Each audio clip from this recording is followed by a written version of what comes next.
welcome to the new Rust-Oleum product I did in Ombre effect wall. So here we go with some step-by-steps on how to do it.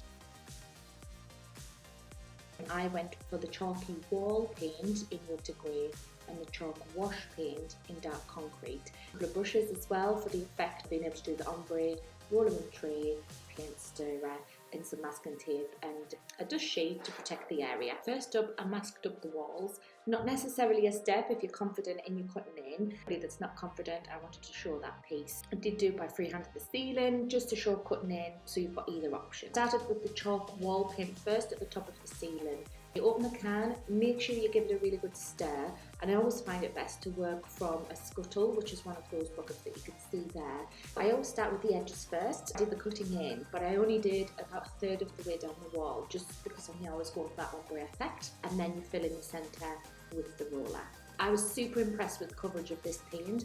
As you can see, it's gone over just keeping the colour, and it was covering really well.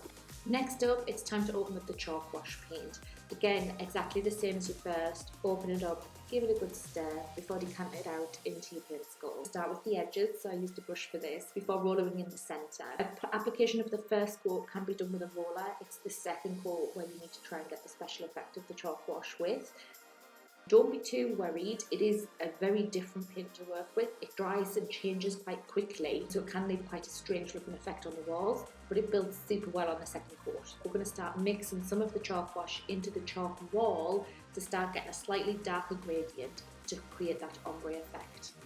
Once mixed together, I applied a thin strip of my new colour to the wall and then had a dry brush handy to feather the edges of the top part of it. I found a crisscrossing motion most effective for this, and then I still had a brush of my original colour if I felt the need to add a little bit of the original winter grey to help with the effect.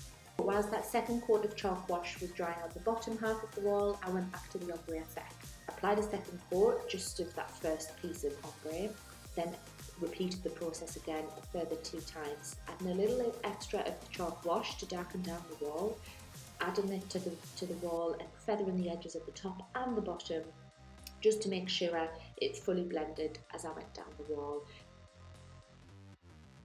And there you have it, an ombre effect wall using the new Rust-Oleum Chalk Wall effect paint and the chalk wash effect paint, and I think it looks really effective. Let me know what you'd like to see next.